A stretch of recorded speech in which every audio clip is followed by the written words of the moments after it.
èmi ò gbé májẹ̀mú mi kalẹ̀ láàrin tèmi tìrẹ àti láàrin irú ọmọ rẹ lẹ́yìn rẹ ní ìran wọn. Ẹ máa wo ẹ rí pé irú ọmọ rẹ ó ti wà specific ní ó ti báwo fẹ́ sọ náà ó ti ṣe sectionalize máa lò ní ó ti sectionalize ẹ pé pàtì kan ní kíni ti ń jáde bọ̀ o. Ẹ máa gbọ́ ó ní èmi ò gbé májẹ̀mú mi kalẹ̀ láàrin tèmi tìrẹ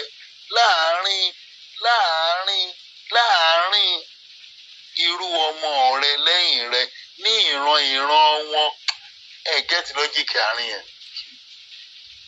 Ṣẹ̀wọ́n alóbi Ibrahim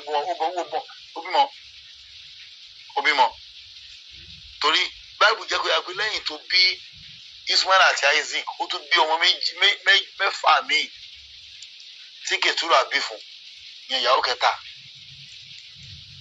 obìnrin kan mo fẹ́ lọ. Bọ́n tó náà sọ mí ni pé èmi ò gbé májẹ̀mú mi kalẹ̀ láàrin tèmi tìrẹ àti láàrin irú ọmọ rẹ láàrin wọn kò ń ṣe gbogbo wọn o láàrin in the midst of your descendants in the midst of your what of your descendants láàrin irú ọmọ rẹ ni májẹ̀mú ayérayé láti ṣe Olúwa Ọlọ́run rẹ àti irú ọmọ rẹ lẹ́yìn rẹ kán lè jẹ́ olùjọ́sìn fọ́lọ́run ní irú ọmọ rẹ gangan lẹ́yìn tó bá lọ tán. Allah Akbar verse 8. Èmi ó sì fi ilẹ̀ tí ìwọ ṣe àlejò níbẹ̀ fún ọ. Bọ́lá àkọ́kọ́ nìyẹn. That's the first issue táwọn Yẹ̀wúdí tán ní pẹ̀lú Muslim back then. Ọ̀gbìn sọ pé táwọn Yẹ̀wúdí ní ìpínlẹ̀ àwọn Lárúbáwá máa jẹ́ ló Muslim. Tó Muslim wà nù Yẹ̀wúdí wà nù Sára ó lè wà láàrin Lárúbáwá náà láàrin Lárúbáwá àti Yẹ̀wúdí. Náà ọlọ́wà ní èmi ò fi ilẹ̀ tí ìwọ jẹ́ àlejò níbẹ̀ ibi tó ń gbé lọ́wọ́lọ́wọ́ yẹn ilẹ̀ Kénáánì fún ọ àti fún irú ọmọ rẹ lẹ́yìn rẹ irú ọmọ rẹ lẹ́yìn rẹ.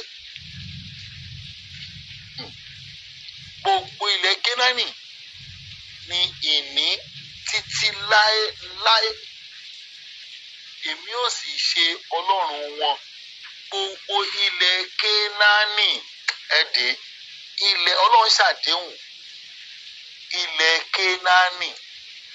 That is Genesis chapter 17 verse 8. 17 verse 8. Ọlọ́run ṣàdéhùn ilẹ̀. Ṣé wàá rí pọ́blẹ́mù táwọn Júù wá ní Júù ti kú òun rèsì yẹn. Ẹjá lọ sí Christian nísìn. Ẹjá lọ sí Christian. Àwọn Christian gbàgbọ́ wípé ilẹ̀ tó Ọlọ́run sọ yẹn o Ọlọ́run padà fún. Báwo lọ́lọ́run ṣe máa ṣàdéhùn tí ò ní mú ṣẹ? Meanwhile ṣé wọ́n dọ́kítọ̀ ibì kan ní Bíbélì máa kà débẹ̀ fún yín. Wọ́n dọ́kítọ̀ ibì kan nínú Báíbù. Ẹ máa gbọ́ náà ìjẹ́ ìtẹ̀síwájú. Ní verse 9. Ọlọ́run sì fún Ábúráhámù pé nítorí náà kí ìwọ kí ó pa májẹ̀mú mi mọ́. Ẹ máa gbọ́ ìwọ àti irú ọmọ rẹ lẹ́yìn rẹ ní ìran wọn. Kí ni májẹ̀mú ọ̀hún? Ẹ já lọ verse 10 lágbé. Èyí ni májẹ̀mú mi. Ìjọ tí májẹ̀mú yìí máa sọ̀kalẹ̀ fún Ábúráhámù wọn ti bí Isaac o. Wọn ti ẹ̀ tí làgùn abirara. Kódà wọn kò tí gbọ́rọ̀ òdùnnú tó wà tó bímọ kan tó máa jẹ́ Isaac. Èyí ni májẹ̀mú mi tí ẹ̀yin yóò máa pamọ́ láàrin tèmi tí yín àti láàrin irú ọmọ rẹ lẹ́yìn rẹ. Gbogbo ọmọkùnrin inú yín ni a ó kọ́ ní ilà.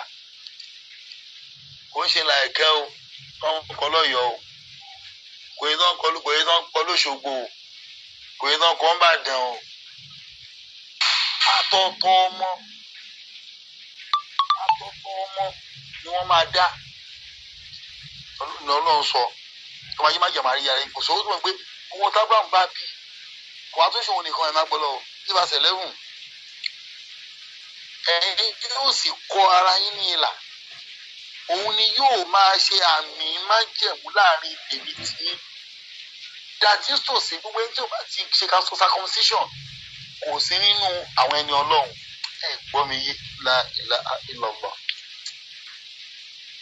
Mo fẹ́ mọ tó kan Christian náà táwọn fà yìí sẹ́ kò kàn wọ́n o ẹgbẹ́ kò kàn wọ́n ẹ máa wọ ẹ máa dé o ẹgbẹ́ ẹ̀ lẹ́kùn analysis mo ń ṣe analysis ni o ẹ̀yin ó ẹ máa gbọ́ o ẹ̀yin ó sì kọ ara yín ní ìlà ṣẹ́rí ìlà yẹn òun ni yóò ṣe májẹ̀mú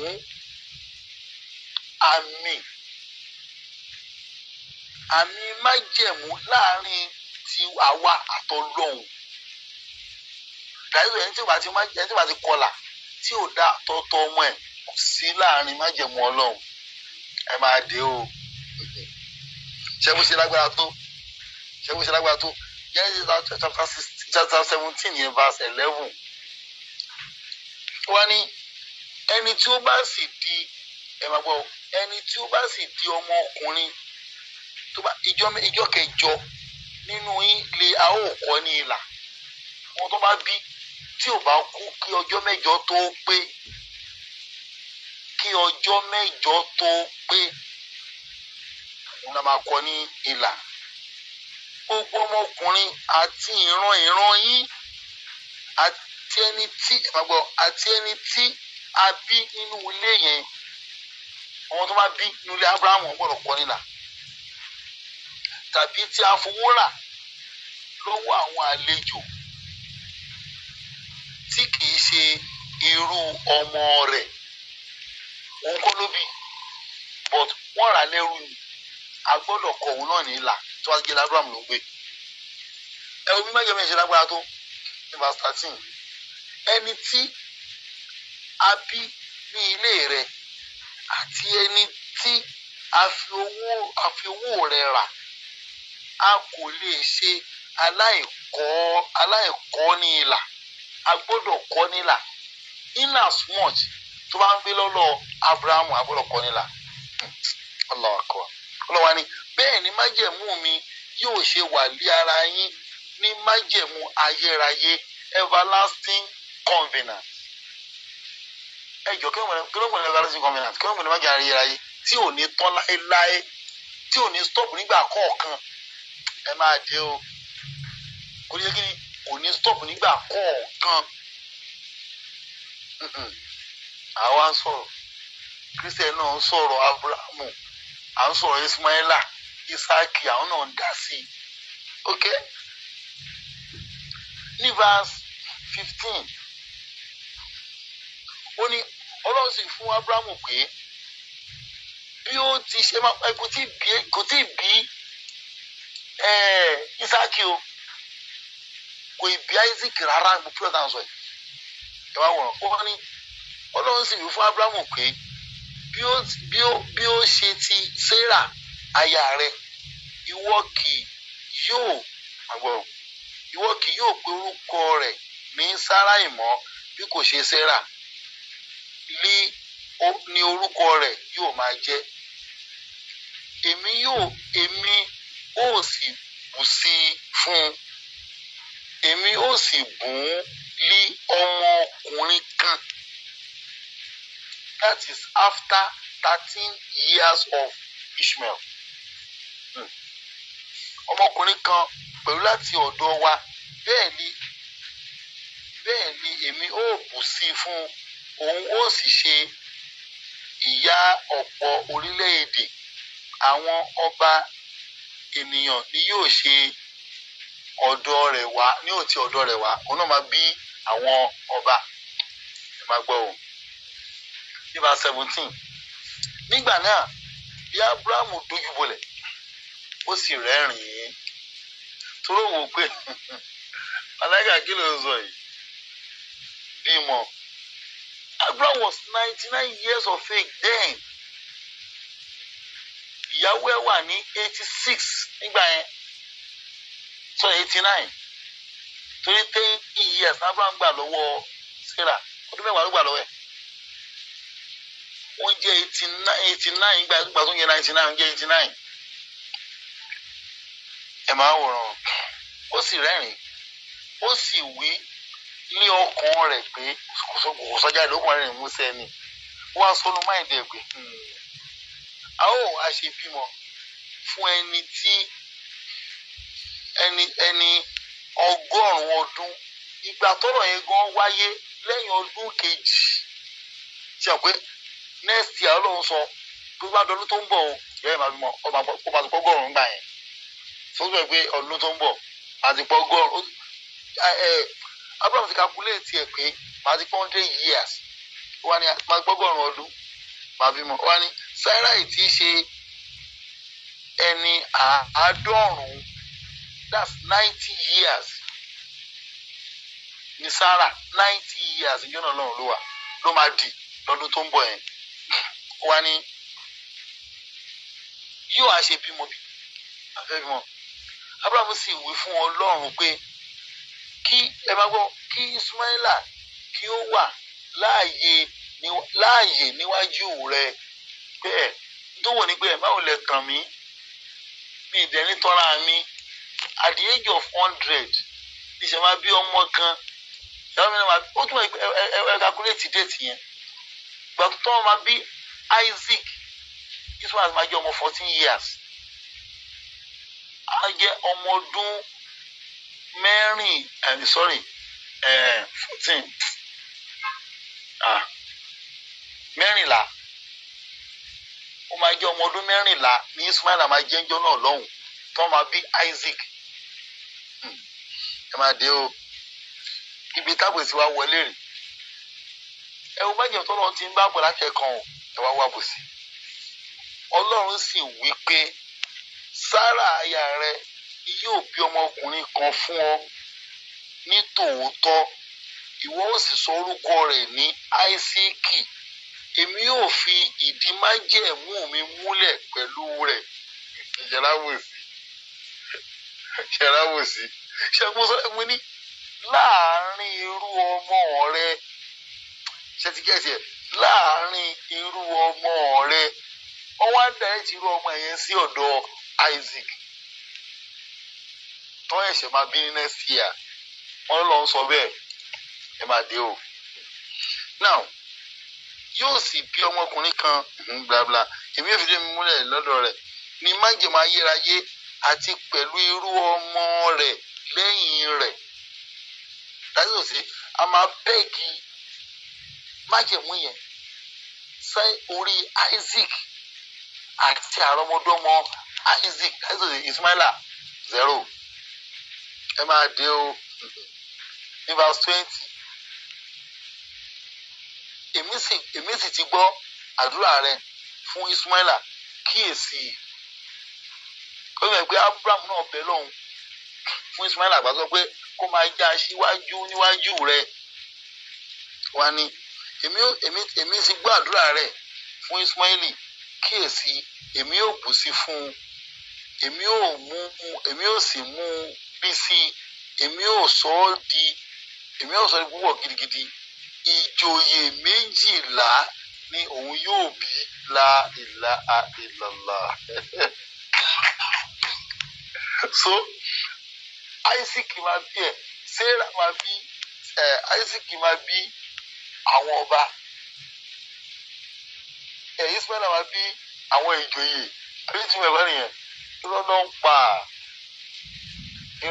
pa ara tó ń tọwọ́ pẹ̀tìkiri máa ń pariwo rèé ẹjọ́ láyé tàwa lẹ́nu wọn náà ti ń jọba jù lárúbáwá ni àbí Israẹli wọn kàn béèrè ní o ibi tó ti ń jọba jù ilẹ̀ lágbára ti ń jà bílẹ̀ Israẹli ilẹ̀ lágbára ni àwọn ọlọ́mọ gbà wọ́n ń ṣọmọ òjòyè ẹ bá lè wá wo English ẹ̀jẹ̀ ságbé English wa kẹlẹ́ ọ̀pá bò sí ni Yorùbá ṣe àwọn àwọn English o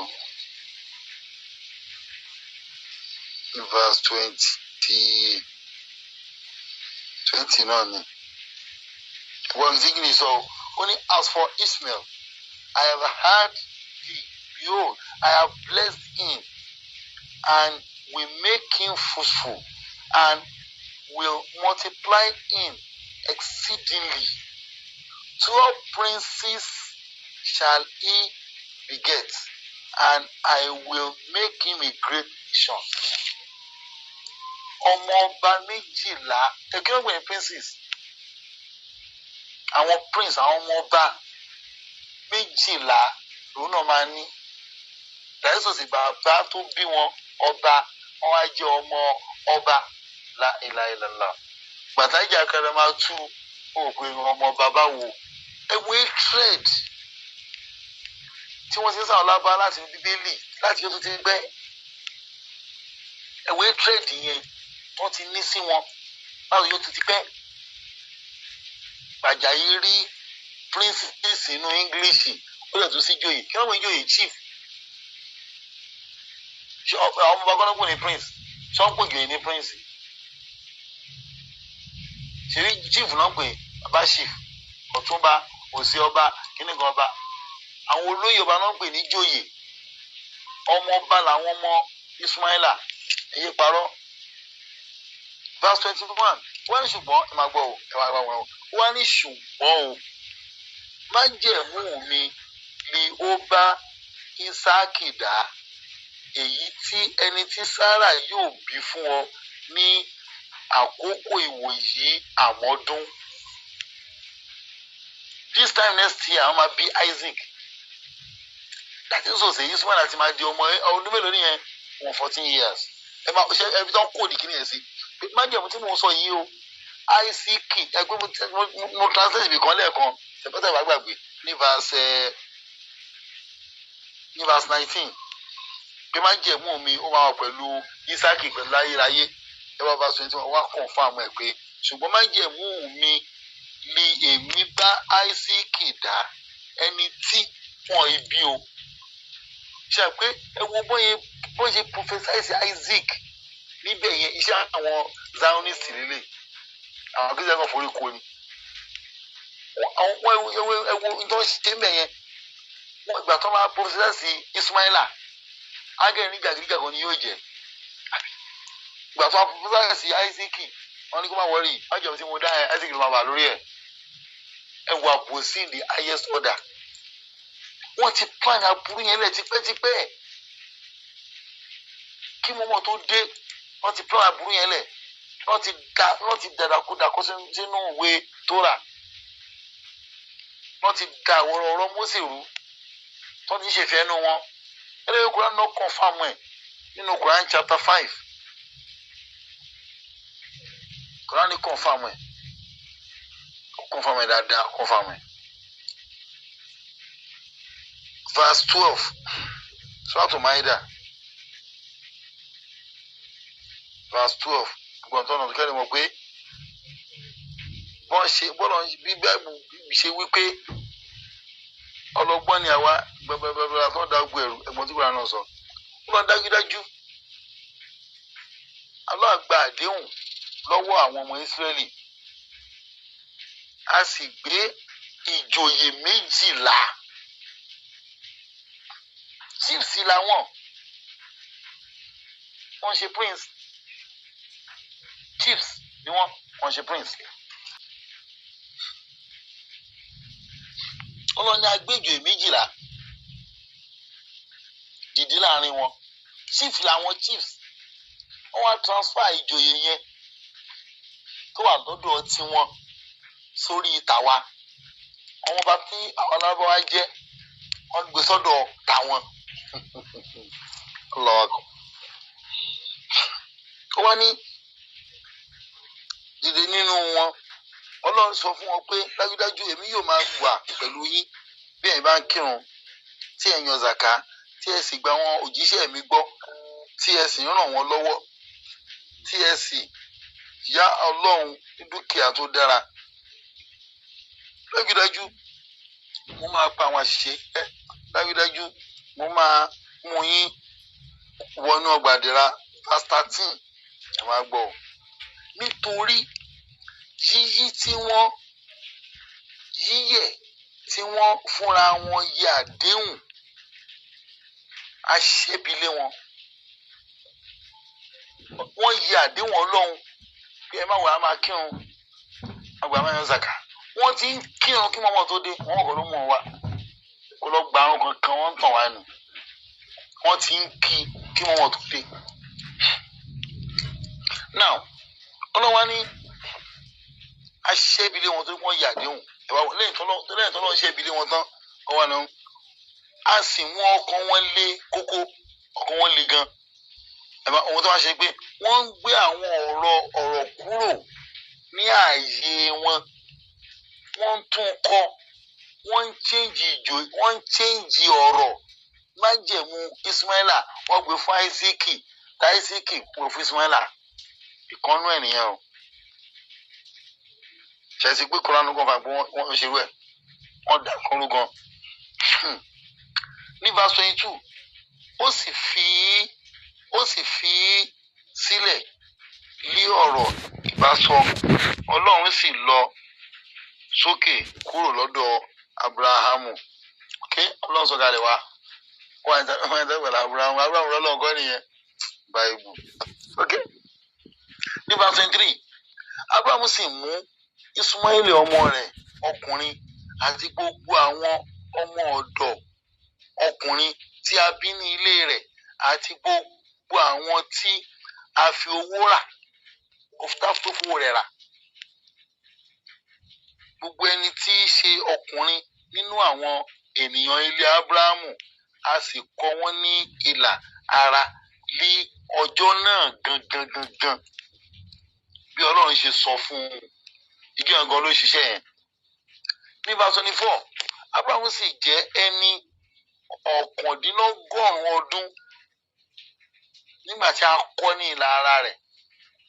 Ó jẹ́ 99 years. Ìjọ tó rán yín sọ̀kalẹ̀ báyìí ló ṣiṣẹ́ yẹn. Ní verse 25 àti Ismaili ọmọ rẹ̀ ọkùnrin sì jẹ́ ọmọ ọdún 13 nígbà tí a kọ́ ní ìlà ara rẹ̀. Ẹjọ́ májẹ̀mú ìbò ló ti bẹ̀rẹ̀. Ọ̀dọ̀ Ísáàkì ni àbọ̀dọ̀ Ismaila tó sì máa jẹ́ pé Ísáàkì ló máa ní májẹ̀mú yẹn. Gbé sí làákà ẹ̀. Tó bá yẹ pé Ísáàkì ló ní májẹ̀mú yẹn, kò yẹ ká Abrahamu dá tọ̀tọ̀ Ismaila níjọ́ yẹn gangan. Kò ní yẹ kó dá. Kò yẹ kó dá tiẹ̀ náà jọ, yẹ kó dúró dọdún tó ń bọ̀.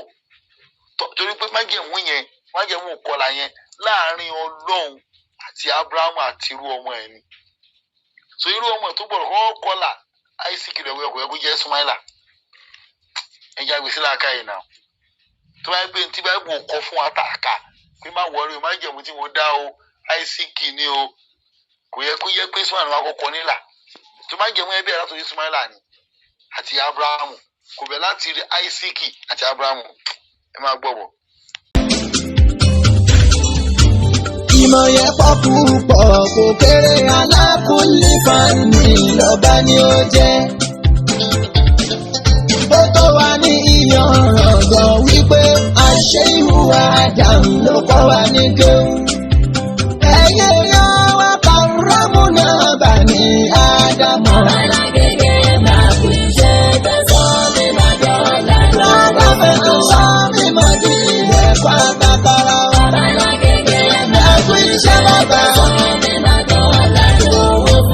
Ìṣẹ̀mí ṣe ìkùnà Ádámọ̀ wúlò fún ẹ̀dá aráyé. Wọ́n tàn mọ́ lẹ́sẹ̀ẹ́sì pẹ̀lú ìmọ̀ tó bá fún wọn fààyè ayé.